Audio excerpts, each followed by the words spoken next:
दोस्तों आप लोग देख सकते हो पावर स्टार पवन सिंह का पावर को। पावर यहीं से शुरू होता है, यहीं पे ख़त्म होता है, झमकौला से होई।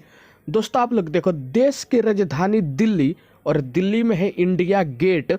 इंडिया गेट के ठीक सामने भारत के लड़के ने अंग्रेज लड़की के साथ पावर स्टार पवन सिंह के हरी हरी ओढ़नी गाने पे वीडियो बना के, रील वीडियो बना के इतिहास रच दिया। दोस्तों भारत में, बिहार में, यूपी में इस रील वीडियो को इतना ज़्यादा पसंद किया जा रहा है कि पवन सिंह के गाने पे जब से इस लड़के ने रील वीडियो बनाया है, इस वीडियो ने पूरा इतिहास रच दिया है और विरोधी को औकात दिखा दिया है कि पावर स्टार पवन सिंह के गाने पे इंडिया के, भारत के दिल्ली में इंडिया गेट पे भी रील वीडियो बना के इतिहास रचा जाता है।